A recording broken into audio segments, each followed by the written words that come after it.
Welcome, Max, to the podcast. Yeah, thank you. How are you? I'm really well. Are you excited? This is Max's first time on a podcast. You've had experience with being on camera. You were previously an actor, but I brought you on here today to get your insight and point of view on therapy and mental health. So kind of tell me how you went from like being interested in acting to wanting to become a therapist. The first thing I would say about that is they're not, the world of acting and the world of psychotherapy are linked. They're not completely dissimilar. Like, I think actors have to be interested in other human beings in order to, essentially what they do is become one or play one or perform one, to act like one.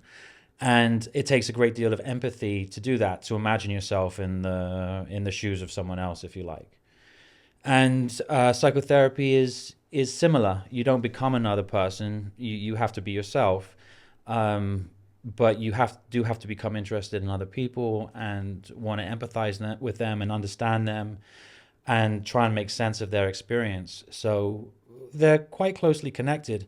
I pursued acting for maybe 10, 15 years in Los Angeles and found it incredibly rewarding on an internal level. Like what I learned about myself, what I learned about other people, and enjoyed essentially making art. I was also lucky enough to study with a few great teachers. Ultimately, though, a good year of acting for me professionally was maybe being on set, 15, 20 days out of the year.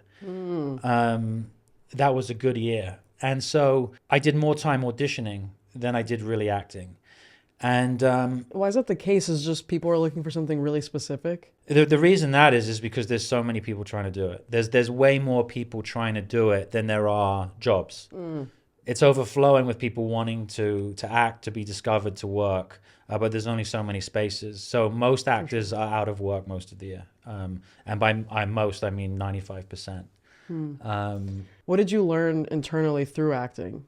Like how you mentioned. Yeah, I mean, I think a great teacher, I needed teachers. None of it came supernaturally to me. So great teachers, I think, as I went along, were able to help me look inwards and try and bring my life into the life of the characters you perform. So you get to know yourself well, and you are like, well, this is the struggle of the character. Okay. And then you can ask yourself, well, what's that like in my life? What struggles are similar in my life to theirs? So how can I empathize with them? How can I understand what that's like? And so you begin exploring your inner life to a great degree. I'll try and give you an example. I studied with a great teacher called John Markland. And I'd say I learned more from him about the human condition and being a human being than I ever did at graduate school for psychotherapy. I mean that I learned a lot from him. He was a Jungian acting teacher. And he had a great way of helping you explore your inner life that you could bring to the characters. And that's just a small example. I went to him because I was on a show called NCIS. And in the scene, I had to shoot someone.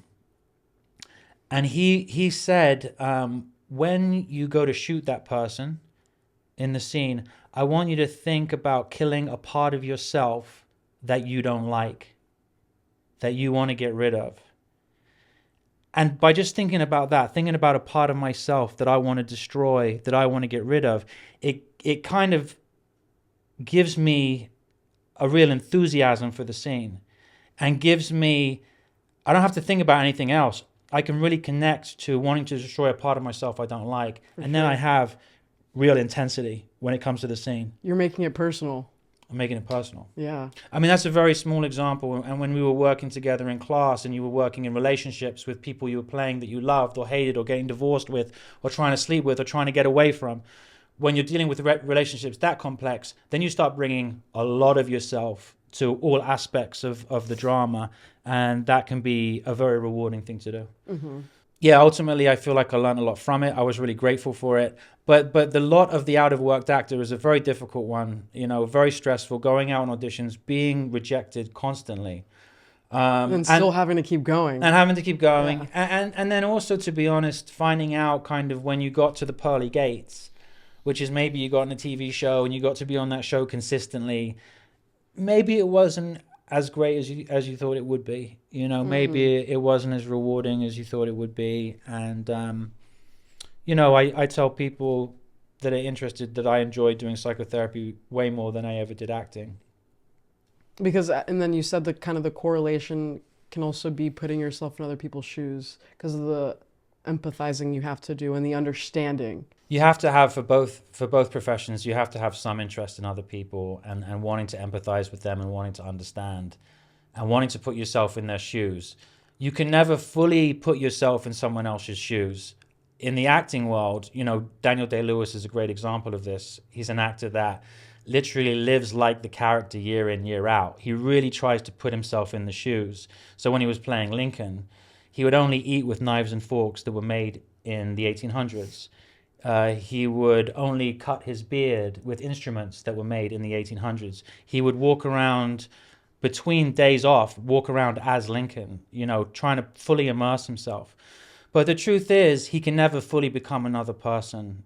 He always goes to bed knowing that he's really Daniel Day-Lewis, not Abraham Lincoln. Similarly, in psychotherapy, I can never truly put myself in the shoes of my clients, truly, completely put myself in the shoes of the other person. And it's not necessary to do. I have to be able to empathize with them a bit. You know, when they're having their grief, you know, I'm going to feel that. When they're having their anger, I'm going to feel that. When they're having their joy and their sense of accomplishment, I'm going to feel that. And so that I can connect on some level with the client and have an experience that kind of mirrors theirs during therapy. For sure. So after acting, you were like, fuck it, I want to become a therapist. What happened to me was to kill the time as an out-of-work actor, I started working in treatment. I'm in recovery myself. I'm coming up on 18 years sober. So I started working in a treatment center my AA sponsor was working at. I started out as a driver. So I would drive clients around, and that's a great job because you get to sit with the client, you drive them to their lawyer, you drive them to the doctor, you drive them and you get to know them one-on-one. For sure. I had a similar job experience and I loved it. So it's a great entry-level position. And then I would sit in on the groups and I would watch the therapist do the groups. And I thought to myself, I think I could do this. And I liked it. And I like groups. I like AA. I love Alcoholics Anonymous. And group therapy is not dissimilar from it. Like, I love that kind of potential for connection that you get from group therapy, Alcoholics Anonymous community, essentially. So I started asking if I could run a couple of groups at that treatment center. And I didn't know anything about doing therapy, but I knew something about doing acting. So I would do groups kind of based in acting exercises and stuff. And the clients liked, and the clients liked me. And after a year or so, I was actually able to build a pretty healthy career by just driving around LA, stopping at residential centers and doing my group. And then I would go to another place and do my group, and, you know, they pay some money for that. And then I was doing groups. I was doing the acting career and I was doing the groups. Juggling both of these worlds. Juggling both these things at the same time. And eventually what happened, I got sick with an illness that affected my skin. It's called rosacea, and makes your skin red. And I became very, very self-conscious about my appearance and became really self-conscious about auditioning and, you know, having to put makeup on and it really becoming a struggle for me and difficult for me.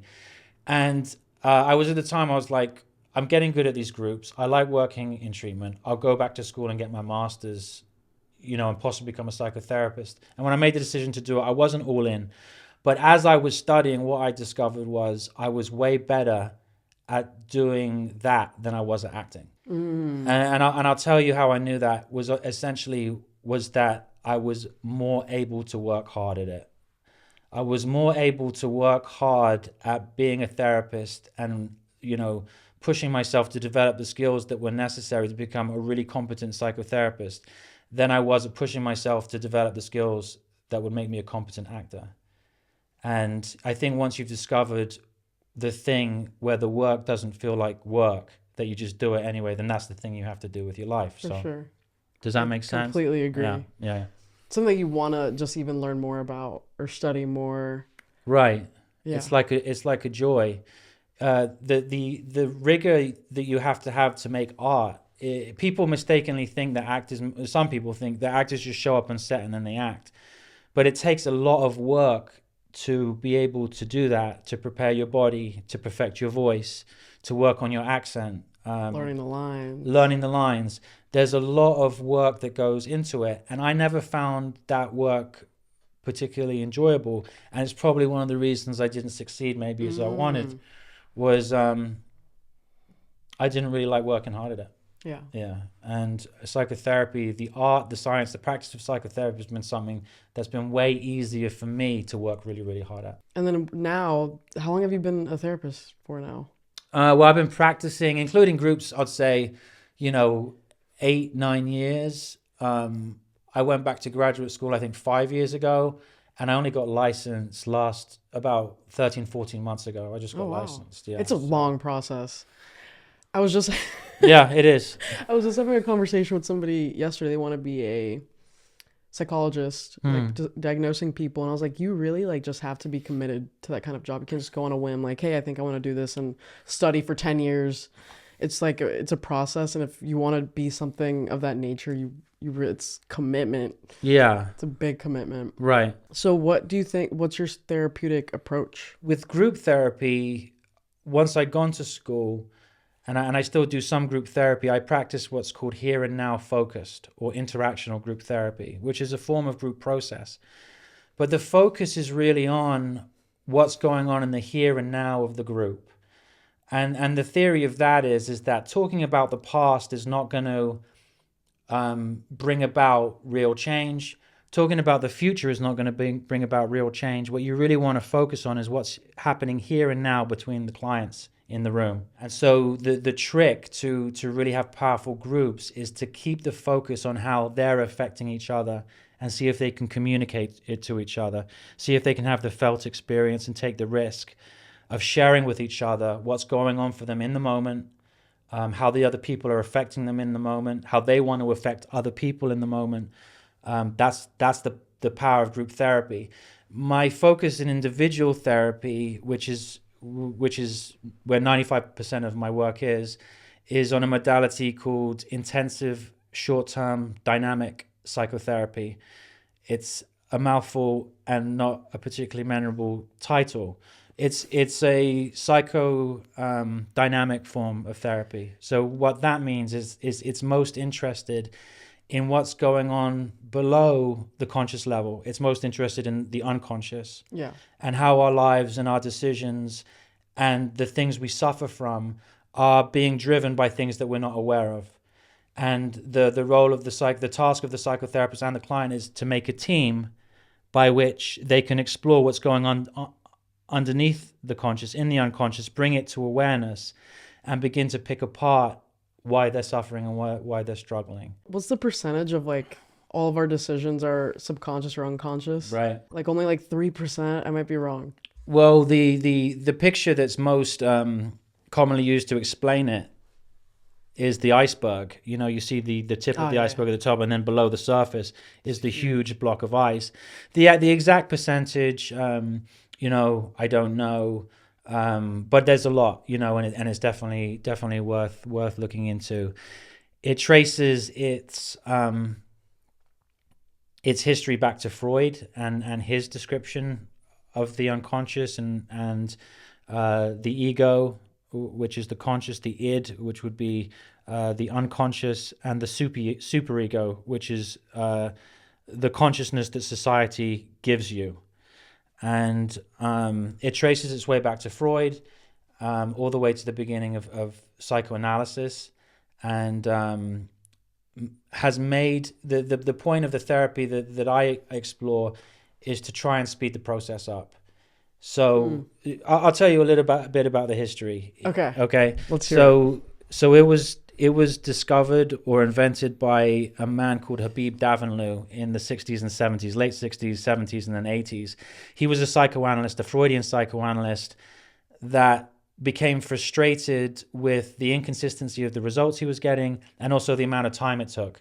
At some point, psychoanalysis became a very lengthy process where you could meet multiple times a week for years on end, and a lot of people didn't make any progress. And his genius was he started recording his sessions. He started filming his sessions, and he wanted to be able to help people more consistently and quicker. And he started watching the tapes back and realizing what was working and what wasn't working, and taking what worked and applying it to different clients. If it didn't work for them, why not? What was the difference between people? And he made many, many, many amazing discoveries, which allowed him to rapidly speed up the process and gain access to unconscious material in a much quicker way. Often for him, as he began to master it, in a first elongated session. So his first therapy sessions would last 3 to 4 hours. And in those first sessions, often clients were able to access deep unconscious material that really began to explain what he referred to as the engine or the core of their problems. The engine being what's driving their problems, and was able to make much more rapid progress than psychoanalysis was. Can you give me an example of what a core could be? Yeah, absolutely. So let's take a classic psychodynamic approach to a problem. Let's say someone comes in with an addiction. Yeah. And let's say they've been sober from that addiction for a while, but they continue to sabotage their lives. They continue to destroy their lives. They don't understand why. They just know that they sabotage their relationships. They sabotage their job. They can't keep a relationship and they can't keep a job. So the therapist wants to identify the problem. That's one of the most important things, that the client is able to identify the problem, that they want to work on the problem, that they have a goal. I want to be able to hold on to my job. I want to be able to be in an intimate relationship without fucking it up. I don't want to sabotage my life anymore. A goal. What would your life look like if the problem was taken care of? That they want to work on it with the therapist. And once you have that problem and a goal you can work on together, and you can make a team. You have agreement on the problem, you have agreement on the goal, you have agreement on the task, and then you can get to work. You have the leverage to do the hard work of therapy. Now, I'll wait to explain how you get to the unconscious in a little bit. But what might happen when you get there is that you find out, for example, that person has a massive rage towards mum, towards dad. It's usually a genetic figure, sometimes a brother, sometimes a sister, sometimes numerous. But that anger never got fully explored. It never got allowed to be processed. Why? Because they grew up in a household where they couldn't have their feelings. They had to learn how to stuff them. So that would be a house where one might say there was attachment problems. That client had attachment problems. It learned that it couldn't be angry at mum. It couldn't be angry at dad, because let's say if the child was angry, it would make them anxious, and they would, maybe move away from the child. Or worse yet, if you got angry at mum or dad, they would get angry at you, right? So the child or the baby learns at a young age that it's not allowed to have its anger. It has to try and avoid it or stuff it. And it finds ways to do it. It finds ways to betray itself and stuff its anger. And then the goal, what might be revealed early on in the psychotherapy, is that as the anger comes up that's towards mum and towards dad and gets experienced, and we get to realize that there's this huge rage inside that never got to be taken out or experienced towards mum and dad, well, where did it go? Maybe it went back on them. Yeah, because the energy doesn't ever get released. Right. Where does it go? Yeah, internally. It gets, in some cases, and in this case that we're talking about, it gets turned back in on them. For sure. And looking at a rage and an anger that's maybe very destructive and aggressive, instead of looking at it and experiencing it outwards to a parent that hurt them, they defeat themselves. They destroy their lives. They destroy their relationships. They destroy their jobs.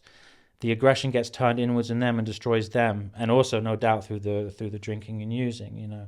So in a way, you're kind of saying, like, with somebody struggling with substance use disorder, their anger towards their either maternal figure, paternal figure, could be driving them to keep using. Yeah, that could be a very common thing that's happening. I mean, especially when you see someone, right, that stays sober for a long period of time, but then only takes one drink and only takes one hit, but then goes back and but they destroy their lives in the process. Maybe it's only that one day it takes to destroy their relationships, to destroy their job. I see it happen all the time. So then you're not talking so much about an addiction necessarily. You're talking about a very self-sabotaging and self-defeating pattern, a real need, a real internal need, an unconscious need to defeat oneself. Another example that comes to mind after you just spoke is, is it a way to get back at your parents? Is defeating yourself, is amounting to nothing, is destroying your life with drugs and alcohol a way to get back? Like a rebellion. Yeah, a way to get back and hurt your parents that hurt you. I mean, I heard a master therapist talk about, some people continue doing that way past their parents have passed away. Some people never get an insight about that and live out, their parents are long gone, and live out the rest of their lives still punishing mom and dad by defeating themselves and never living up to their potential. And that's more of like kind of defeating ourselves with substance use. But there's people who have had horrible relationships with their parents and don't go to substances. So like in what way would they be self-sabotaging? You know what I mean? Like, well, there's a million ways to defeat yourself. I mean, to not live up to your potential. I mean, that's chronic. I mean, to go through life, withdrawn and not giving yourself emotionally fully into your marriage or relationship with your children or your job or whatever it may be. Drugs and alcohol is not the only addiction out there. In fact, Bruce Alexander, makes the point that it's actually a small percentage of the addiction problem. And that gambling, sex, pornography, I mean, infinite things. I mean, a lot of people are addicted to something. The thing that everyone's addicted to is not feeling the way that they're feeling. A lot of people are trying to escape the truth of what's really happening for them in any given moment.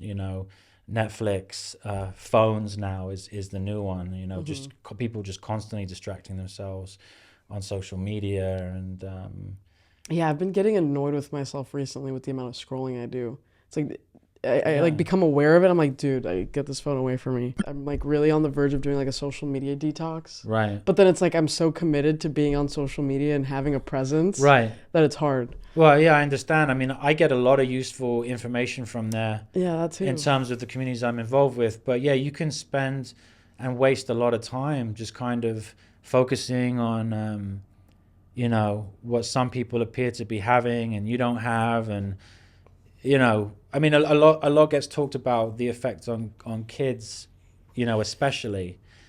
And, there's a lot of examples of, I think, for girls,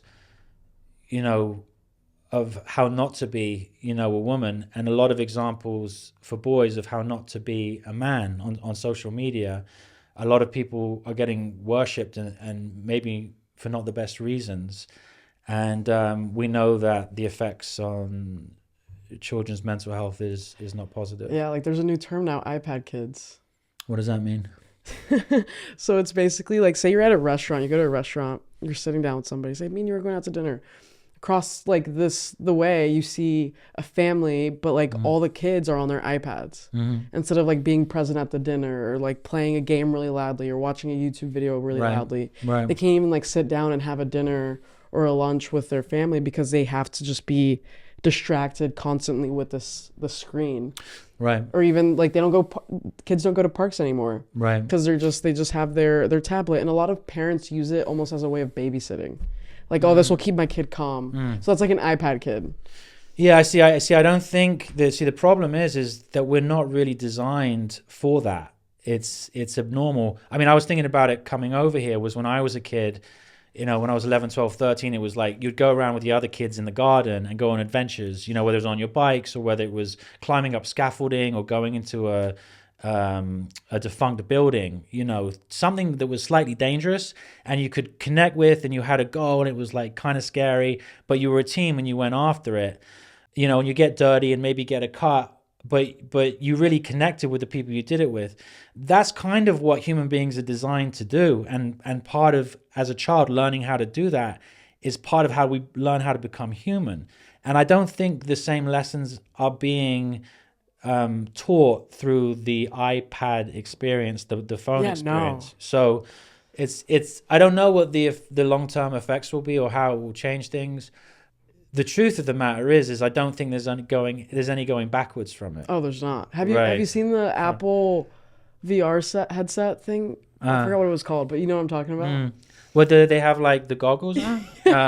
People have been driving with those on, going to walk their dogs with those on. So it's like they always constantly have a screen in their face. You know what I mean? Just going about your day and there's a screen right there. Oh, there goes my music. There goes a video. There goes Instagram. Something like that.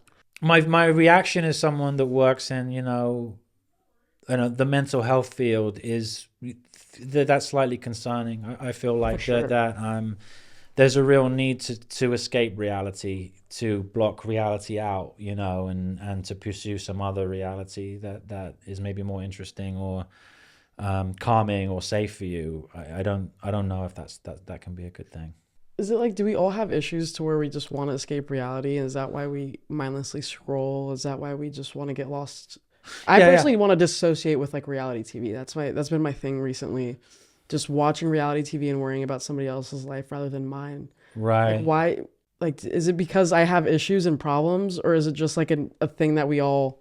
I like to go home after a hard day's work and like zone out to like a piece of cinema for an hour. Like I'll watch a movie over 2 nights just to get out of the dum of the daily grind.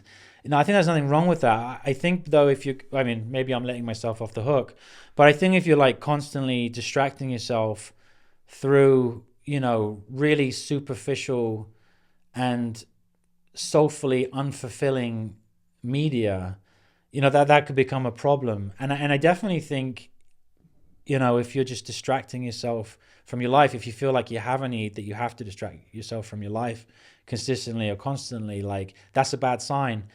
And it might warrant investigation. Like, why am I so opposed to the reality I've created? Why do I have such a hard time just sitting with myself, the people around me, the job I do? It might warrant investigation and the possibility of change. Whether it's drugs or alcohol, whether it's reality TV, whether it's Facebook, Instagram, if you're constantly needing to escape reality, maybe there's some questions that need to be asked about, how invested are you in your own life and what you're doing and your relationships and your work, because it sounds like there'd be something that someone like that is trying to get away from, trying to escape from, so. Earlier you said, I work in the mental health industry. Why air quotes? Yeah, sure. Great question. So when I told I was in therapy at the time, and when I made the decision to go back to therapy, or to go back to graduate school to start the road of becoming a therapist, he said, "Oh, you want to work in mental health?" And I was like, "No, I don't." That just conjures like a horrible image to me of like, fluorescent lights in like white hallways with people in straitjackets and people in white coats. And the truth is. No, I just wanted to help people that are suffering, or struggling. Help people see themselves better, maybe. Yeah. You may see mental health is a misleading term. Like, because who's gonna stick up their hand and say, I have mental health? And who is the judge of what mental health is? And who's to say that someone else doesn't have it? You understand what I'm saying? You got to define it before you really begin to have a conversation about it. And so, I've struggled with addiction. I've struggled with alcoholism. I still struggle from time to time with anxiety. I've got a few things going on in my life right now that are, getting me tense and bothered and in my head. And, and a couple of weeks ago, I woke up and I was like, don't talk to me. I'm depressed, And depressed, the issue I have with the term depressed is now that's what everyone says. It's worth noting that no one ever says, I'm sad anymore. They go straight to depressed. It's kind of become a cover word for anything negative. We kind of, to some extent, we pathologize our own humanity. You understand what I mean by that? What does that mean? We pathologize our own humanity. So like, I feel sad. Well, there must be something wrong with me. Yeah, we think like feeling sad is this horrible thing that I should never feel. Right. So what's the difference between sad and depressed? Sad is just that maybe in the moment, depressed is prolonged. Depressed, yeah, is prolonged and like no energy in the body. Like that's real depression. Like no energy, completely flat. Can't get out of bed. I mean, that to me is severe depression. Like that can't muster the energy. In fact, someone with real depression, it's contraindicated to use the kind of therapy I use because you can't get enough energy in their system to really begin the hard work of therapy that's required in ISTDP. You might want to wait, see if they can see a psychiatrist, get them on some medication and see if the deep depression can wear off and they can get some energy then, well, then you can do psychotherapy. So you think medication is very important for certain approaches? No, I don't necessarily want to say that. I mean, it can be, but this is not an area I'm an expert on. I'm a psychotherapist, so I'm not able to prescribe medication. It's against the law for me to do that. But is the United States of America possibly overprescribed and overmedicated? Yeah, I would say so. And I don't know. It's helpful in some cases and it's probably harmful in others, to medicate people. For sure. So, but basically pathologizing, like if you've just come into treatment, you're an alcoholic and a drug addict, and you've just come into treatment, you've burnt down your life, and you don't have a relationship with your children anymore. They hate you, and you've burnt through a number of jobs, and you have certain feelings about that. You should have certain feelings about that. You should have sadness and grief about that, and guilt. Those are valid feelings. What I don't think that adds up to is depression necessarily. Is that it's valid to feel certain ways about mistakes you've made. Because you see, if you feel bad about things you've done and you just label that depression, you can avoid looking at. Do you know what I'm saying? We're misusing the word. I think so. Yeah, I think to a large extent we're misusing the word. I think also like anxiety is, everyone has anxiety. It's a natural part of being human. You have to have it. It's given to us it's an adaptive mechanism, a warning sign that something's wrong. And some people have too much of it, way too much of it, and that's something you can treat in psychotherapy. Some anxiety about your life is like a healthy thing. I think maybe part of our society is it's a little bit overprotective and people wanting to avoid anything that makes them anxious, and that's not helpful. Yeah. To have a fulfilling life, you have to do risky and difficult things that are going to be anxiety provoking. Life is risky and dangerous, and it can't be safe, so all the time. So I completely agree. Like I'll never grow if I'm comfortable, and if I didn't do things that were just a little anxiety inducing, I would feel miserable for sure. Like going to the Sequoias this weekend, that was anxiety inducing, but I was just going with the flow. Like whatever happens, happens. I'm here for the experience. I'm here for the ride. Right. You know what I mean? Right. Even doing this I love doing this because I get to have so many awesome conversations. Yeah. But it's a little anxiety inducing. Camera's on me for a whole hour. I'm being recorded, everything I say and do. You're responsible. Someone's expecting you to turn out a product, and that's anxiety provoking. Exactly. Like the fact that it has to go as planned. Things like that, dude. Yeah. But so people come to therapy for certain issues. Mm-hmm. For example, for me, it was substance use. That's why I started going to therapy, and then that's when I started discovering so much more about myself. Yes, exactly. Yeah. And like, I need to work on this. It's such a beautiful process of getting to learn yourself a little better. But I think a lot of people don't know what it really, what its point is really. They're like, I don't need therapy, or why aren't you giving me all the answers to solve all my problems? Mm-hmm. Yeah. So what would you say is the true purpose of therapy? People come to therapy because they're suffering. And if you're suffering, there's a good chance that psychotherapy could help you. That's the reason to come to therapy. Not everyone needs it. If your life is going well, I'm not one of those people that say everyone needs therapy or everyone could benefit. I don't believe that's true. Plenty of people don't need it. And what I would suggest is, to go if you need it. you know. And the point is, I think, is to form a relationship with another person, which in this case would be a psychotherapist, to make a team and to try and find, you know, in the therapy I practice, to try and find the causes and conditions of your suffering and to remedy them. You know, it says in the big book of Alcoholics Anonymous is that the alcoholism, the drinking was but a symptom. That's the same with anxiety and depression. They're just symptoms of underlying causes of causes and conditions. And you can't really treat anxiety or depression. You have to try and find what underneath is going on. I'll try and explain it like this, and I'll try and get this right. In the medical field, like with a physical illness, if you have, say, like a cough, right, that's a symptom.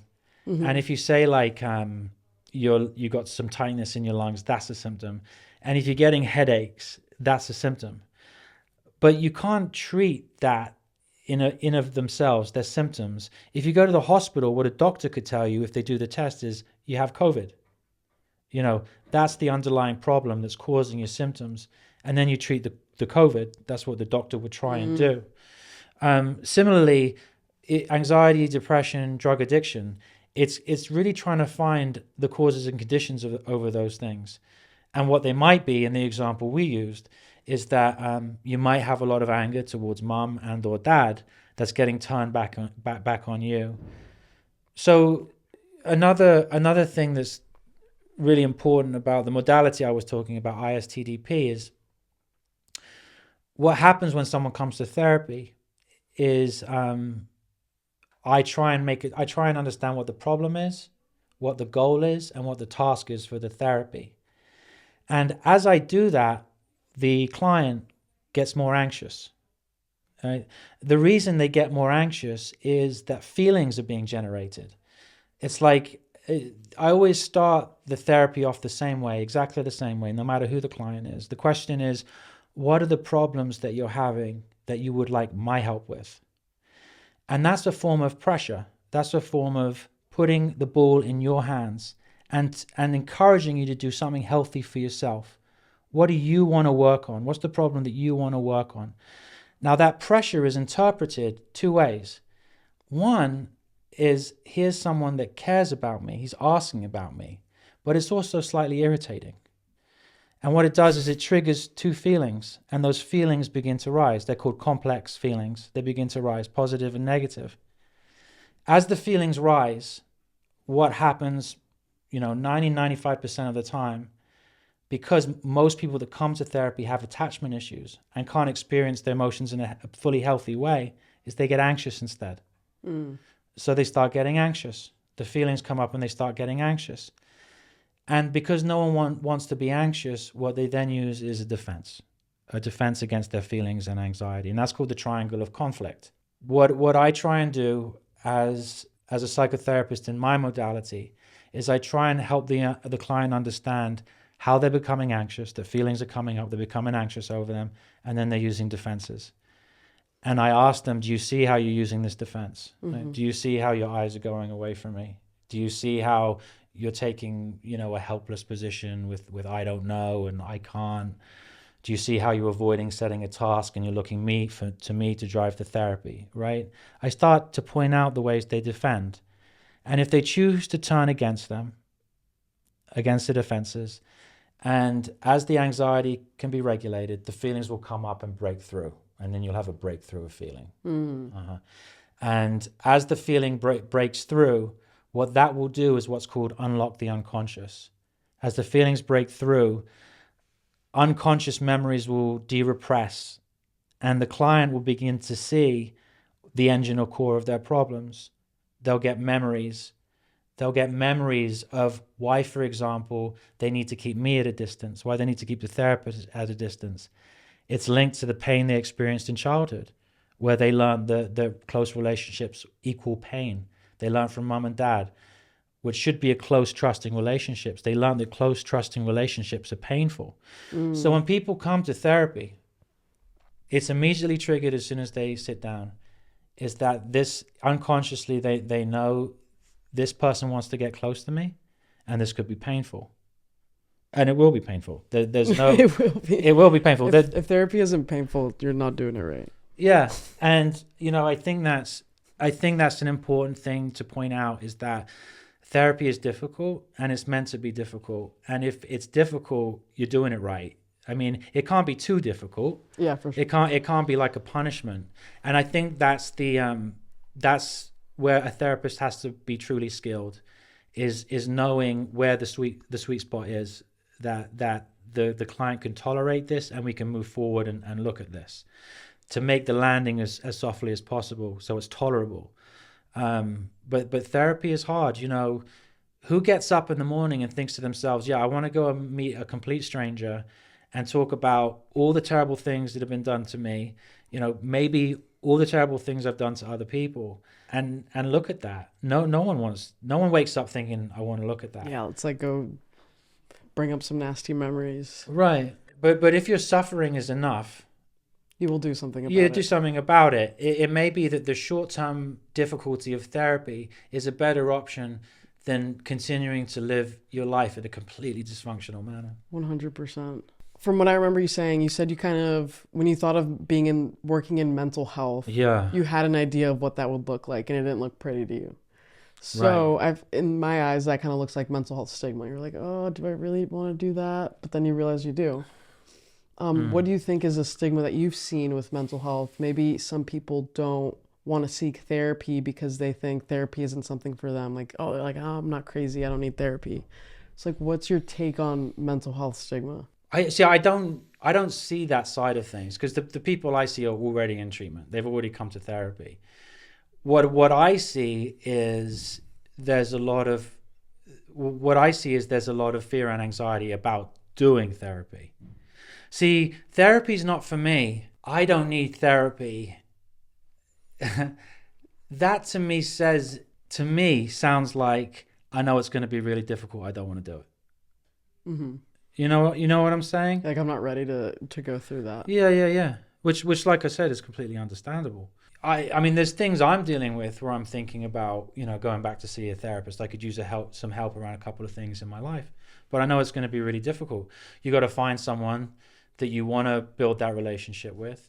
You got to invest money. And then you got to go and you got to work really, really hard. It's really, really hard work. And I get the feeling, and I could be wrong, because like I said, I don't see that side of things. I think it's more of a case that people know, I'm going to be asked to look at really difficult things. Therapy is not for me.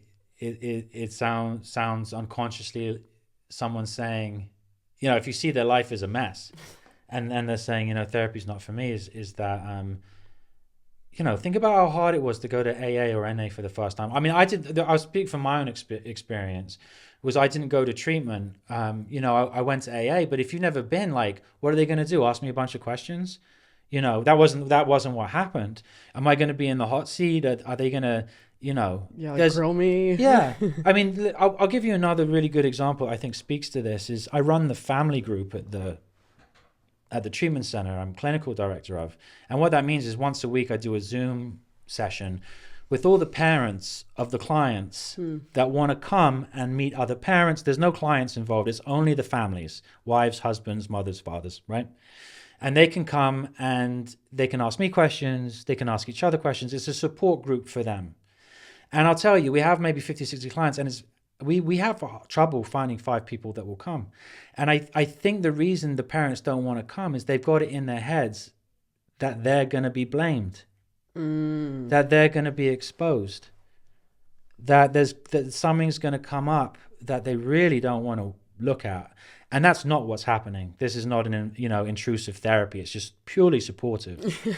But I think, they're like, oh my God, like, am I going to get blamed for Jimmy's coke addiction? They're going to think I'm a terrible parent. It's my fault. And, I think people, I don't know if it's so much stigma. I think there's real fear about what people may find in therapy. And, most of it, my worst ideas about what's going to happen in the session, or what's going to happen, what part of myself I'm going to reveal, has never turned out. that I'm the worst human being. I'm going to go to therapy and find out I'm the worst human being that ever lived. It's the same thing like when you do your 4-step. The sponsors always joke. It's like, I finished my 4-step, my 5th step, which is, for those that don't know, is basically the history of your life, right?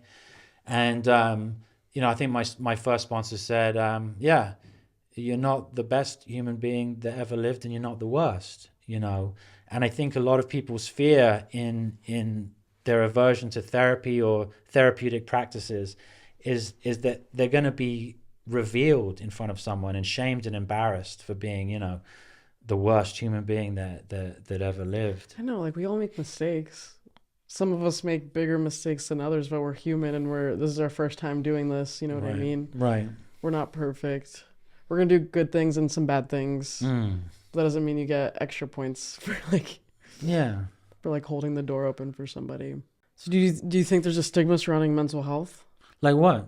My personal experience was I was almost in denial that I had post-traumatic stress disorder. Right. And I think stigma can come in a lot of different shapes and forms, but for me it was invalidating that I even experienced trauma. Right. Because I'm also comparing my trauma to other people's trauma. Right. And I'm like, dude, what I went through wasn't shit to compare to some of the stories I've heard. Right. Also, stigma with struggling with things. Like, I didn't know what anxiety really was until I got sober, because now I'm like really in tune. Right. Yeah. And I was like, I don't struggle with anxiety. I don't struggle with depression. That's something that I don't. It's almost like a denial.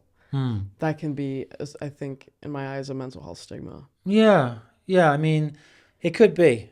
My experiences, I actually feel like I'm on the other side of that.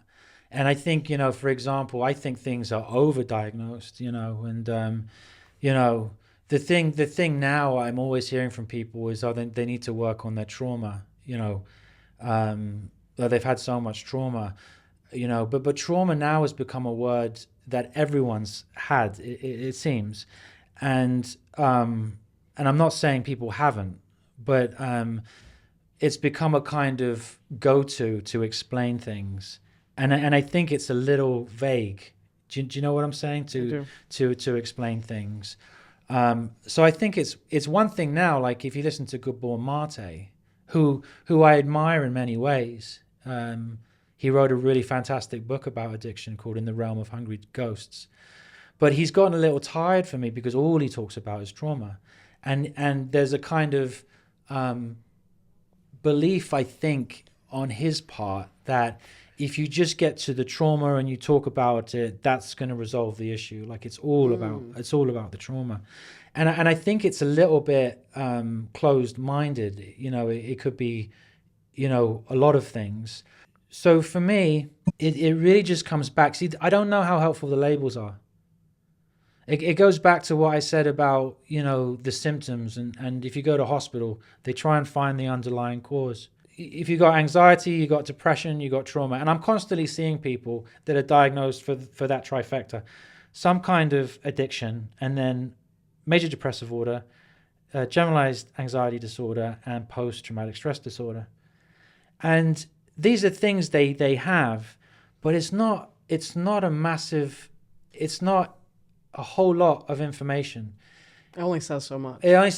It's just a label. A bunch of boxes got ticked, and you got to put the diagnosis up there. Yeah. And then insurance will pay, But really, it's what is underneath all that's driving the anxiety, that's driving the depression, that's driving the symptoms of trauma, whether that's hypervigilance or nightmares or you can't be in social situations without, whatever the symptoms are. The cause is going to be found through the therapy. And if you look at the cause, those symptoms will improve. But the cause really is going to be looking probably at some painful thing that happened in childhood. Most of the time. Not all of the time, but most of the time. Yeah. Some sort of attachment trauma that happened, that caused pain, that caused defenses. And hopefully as you begin to explore that, the symptoms will go down. As for people feeling, they can't, there's some kind of shameful thing about that, well, if that's the case, I'm so sorry about that. If you're struggling or suffering, ask for help, right? and therapy is not the only way, you know. There's many routes. There's the many routes, and certainly, you know, my way of doing therapy isn't the only way. And one thing I've gotten much better at, you know, as a therapist, is saying pretty early on to someone, you know, we may not be the right fit. You know, it doesn't seem like I'm going to be able to help you in the way that you want to be helped. And, you know, referring out to a different therapist, which might be a better relationship with them to start healing their suffering, you know, and then therapy isn't the only thing, you know, like, I think it's worth talking about is that the question of, are we getting sicker as a society? Do you understand what I mean by that? Like, are people getting more mentally unhealthy, so to speak, than they were in the past? I think so. You do? Opinion. Yeah. And you can there's a really good argument to be made that if you go back, you know, 200, 250 years, before the Industrial Revolution and before the Enlightenment and before when human beings had, in the West anyway, in Western society, you know, the church and religion and what Jung called these symbols that gave meaning to our life, that life was awful. We were all our ancestors were like starving and like trying desperately just to make it and get their kids to survive another day. Life was horrible. But we had these myths and symbols that made all that suffering bearable. We had God and we had the church and we had something that gave us meaning. We had the priest. And now we don't have that anymore, you know, and we've lost that meaning in our lives. And refinding that meaning can be very helpful, you know, whether it's, I mean, I think you were talking about earlier going to church, you know, can be really, really helpful to solve. You know, we're all kind of worshipping now at the altar of, reality TV and, you know, Instagram and worshipping just human beings. Yeah. Like we make people our meaning sometimes. Not particularly fulfilling. And so refinding some of those things might go refinding things that give you a sense of purpose and meaning in your life, you know, whether it's the 12-step program or church or, you know, some other community, that can be a really good way of moving towards wholeness. I think wholeness is a much better way of describing, you know, the struggle than mental health. Because again, like, who's to decide who has mental health? It's a hierarchy. It's some psychiatrist looking down on someone else and saying, you don't have mental health. And I think looking for wholeness, and this goes really back to Carl Jung, is a far better goal for us, is to try and integrate all parts of ourselves, to look inwards and, you know, maybe find a therapist or some other counselor that will help you in that path, but really start working and walking towards inner health, which is like just a wholeness, you know, being able to accept all parts of you, being comfortable with yourself, finding meaning in your life, relationships that do those things for you. You know, I think for me that's a healthier way to look at things than, you know, believing that I'm dealing with mentally unhealthy people and bringing them to mental health. You know what I'm saying? For sure. Yeah. I agree. I think that's my goal, is feeling whole. Right. All right. Well, thank you so much. Yeah. It's really my pleasure. Yeah. Thank you. Yeah, for bringing your insight, sharing a little bit of your experience. I really appreciate it. Thank you. No, I appreciate you. Great seeing you.